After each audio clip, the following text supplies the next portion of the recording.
Bunda Mary sebagai terlapor baru tahu videonya ada setelah si terlapor membuat laporan di Polda Metro Jaya dan membuat podcast. Yang podcastnya itulah bukan persoalan laporannya ya. Podcastnya itu melakukan serangan dan berita bohong atau hoaks. Yang itu juga telah kami laporkan di Polres Lampung Utara. Dan laporan itu diterima, ada LP-nya, kemudian pelapor yaitu Ibu Eli Dinati juga dipanggil oleh Polres Lampung Utara untuk dimintai juga klarifikasinya. Semoga beliau juga secara gentle untuk hadir ke Polres Lampung Utara seperti kami hadir ke Polda Metro Jaya untuk memberikan klarifikasi. Baik, Assalamualaikum warahmatullahi wabarakatuh. Hari ini kami lagi di Polda Metro Jaya di Treskrimum. Ada satu agenda yang menurut kami agenda ini sangat penting. Karena apa? Karena yang menjalinnya jauh. Betul Ibu ya? Betul. Dari Lampung. Dari Lampung, Nah, 8 jam perjalanan. 8 jam perjalanan. Jadi ini Bunda Mary Lampung hari ini dipanggil untuk klarifikasi, betul-betul. Ya.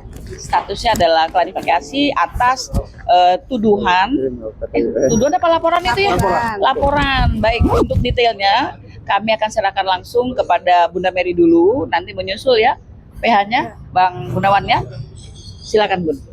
Terima kasih. Assalamualaikum warahmatullahi wabarakatuh. Waalaikumsalam. Ya, saya Bunda Mary dari Lampung Utara. Kalau perjalanan ke Jakarta ini lebih kurang 8 jam karena kami di kabupaten. Tapi kalau PH saya ini orang provinsi, di ibu kota provinsi. Jadi alhamdulillah hari ini saya memenuhi panggilan dari Polda Metro Jaya dalam hal laporan dari Bu Eli dan Endi terkait dengan pencemaran nama baik. Iya, pencemaran nama baik. Jadi tadi sudah di BAP sekitar 20 sampai 30 pertanyaan dari jam 10 sampai jam 12.30. Alhamdulillah semua pertanyaan sudah kami jawab dan insya Allah saya selaku terlapor akan mengikuti proses hukum ini. Mudah-mudahan nanti ada jalan keluar terbaik insya Allah. Ini ada PH saya, mungkin Ustadz Gunawan Parekesit yang bisa menjelaskan secara detail pasal-pasalnya. Oke, yang dilaporinnya isinya apa itu? Yang diketahui oleh Bunda Mary? Ya, pencemaran nama baik. Enggak, kasusnya? Kasusnya ya saya ya dituduh mencemarkan nama baik. Yang dilaporin aja bingung gitu. Jadi ini baik. Nah, nanti kalau untuk pasal-pasal kita minta langsung ke PH ya, Bang Gunawan. Silakan Bang Gunawan. Ya, gimana? Nah, itu Kronologinya. ya. Kronologinya apa ya? Saya juga menjelaskannya Ustadz Gunawan aja lah. Tadi Bunda Mary ngomong penyidiknya aja ketawa ya. Penyidiknya juga ya. Penyidiknya sampai minta maaf gitu loh. Ya, minta maaf sudah merepotkan Ibu. Saya jawab ya, saya juga terima kasih. Saya sudah diberikan kesempatan untuk klarifikasi. Tuh, karena kita sebagai warga negara yang baik, Ya, ketika ada panggilan hadir. klarifikasi kita hadir, betul ya? Ya. Jangan sampai yang sudah ingkrah pun nggak masuk gitu. Yang sudah inkrah Silvester ya dari tahun 20 Mei 2019 sampai hari ini 6 tahun lebih. Belum sampai hari ini juga diambil untuk Semangat dipenjarakan. lagi dia kalau udah ngomong. Semangat lagi. Jadi Rasman gimana Rasman? nah, Rasman tuh mestinya juga. Kronologi tadi gimana kronologi tadi? Aduh. Larinya enakannya kayaknya larinya ke B21 Rasman Silvester yang udah jelas-jelas ya.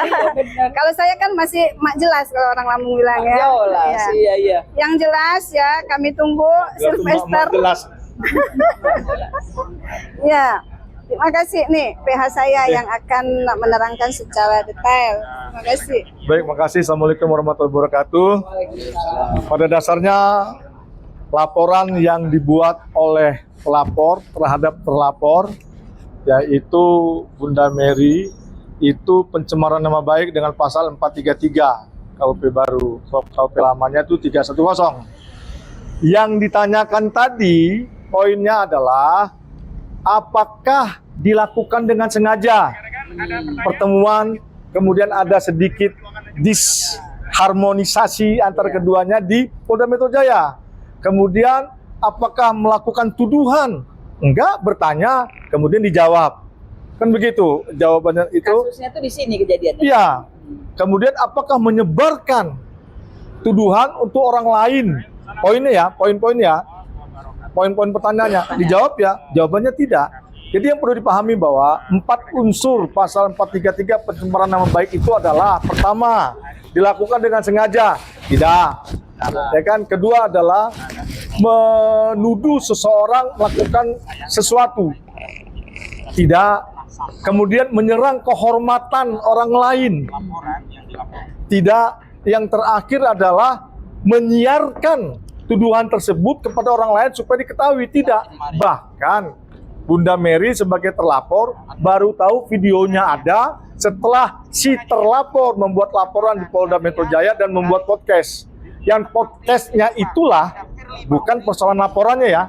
Podcastnya itu melakukan serangan dan berita bohong atau hoax.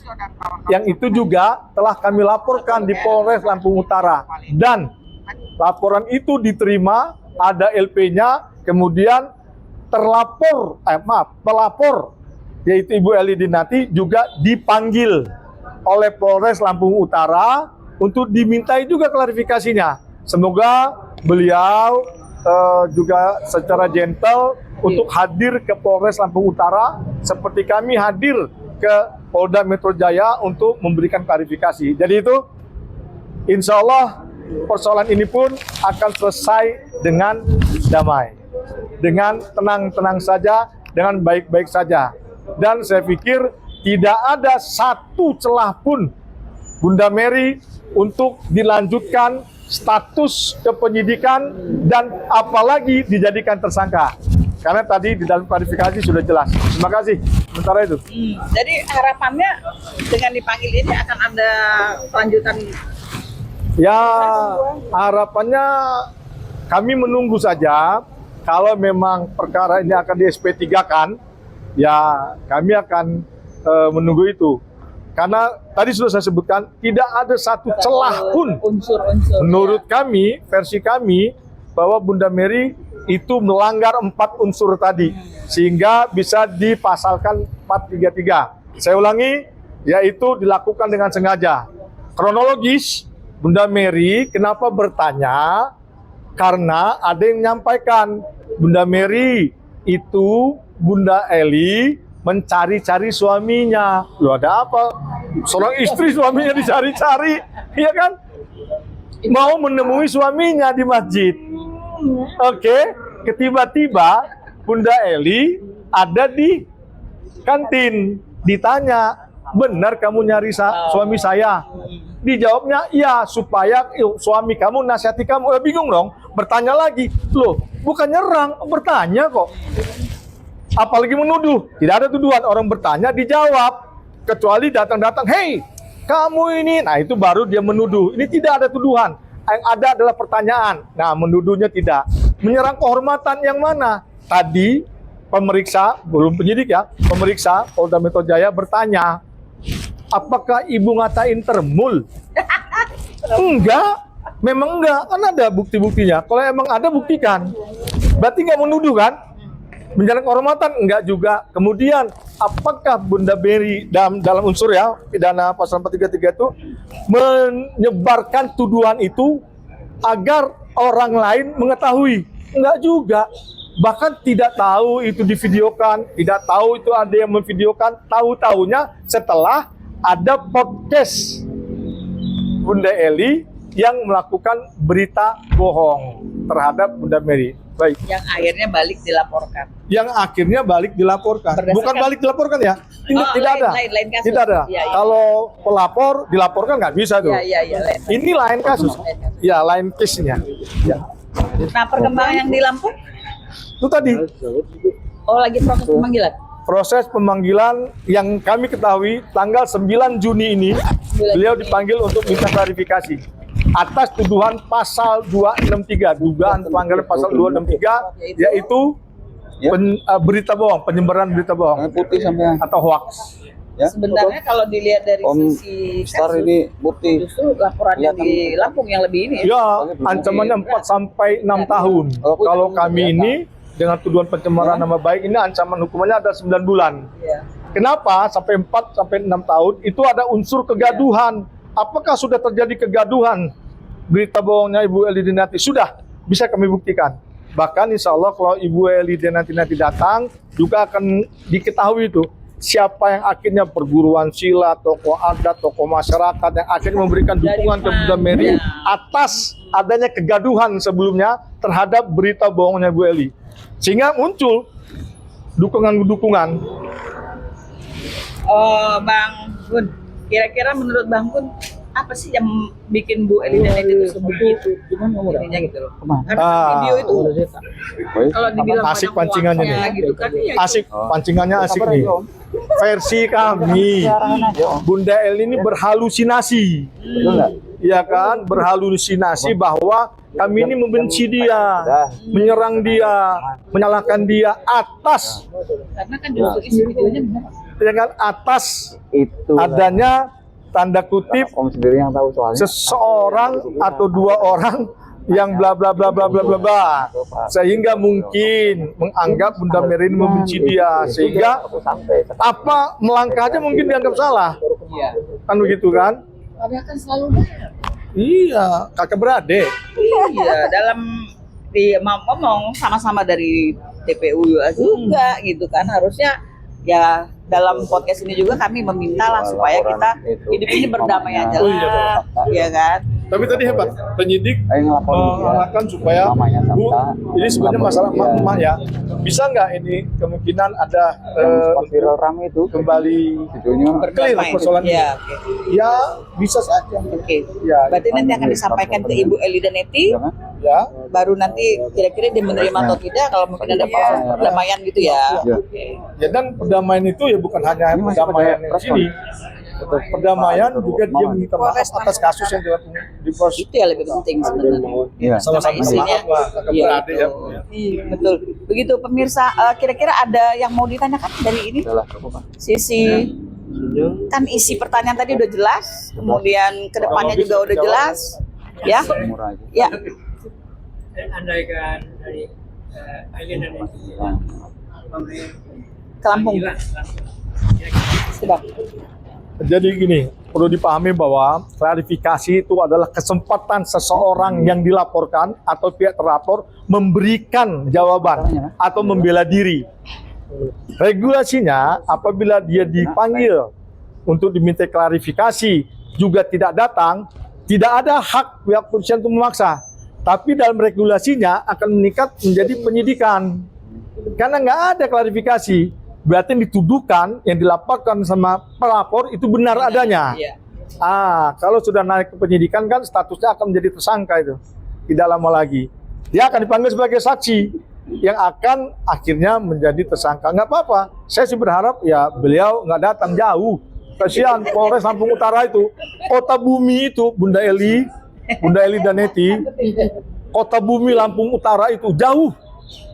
Bukan ibu kota. Bukan ibu kota Dari provinsi. pelabuhan 5 jam ya? Dari pelabuhan Bakauheni itu 4 sampai 5 jam. Dari pelabuhan Bakauheni. Betul. Dan di sana itu setelah tol jalannya bukan jalan tol lagi, tidak mulus bersama bus truk dan truk baranjang apa namanya batu bara. Dan agak ngeri juga jalannya.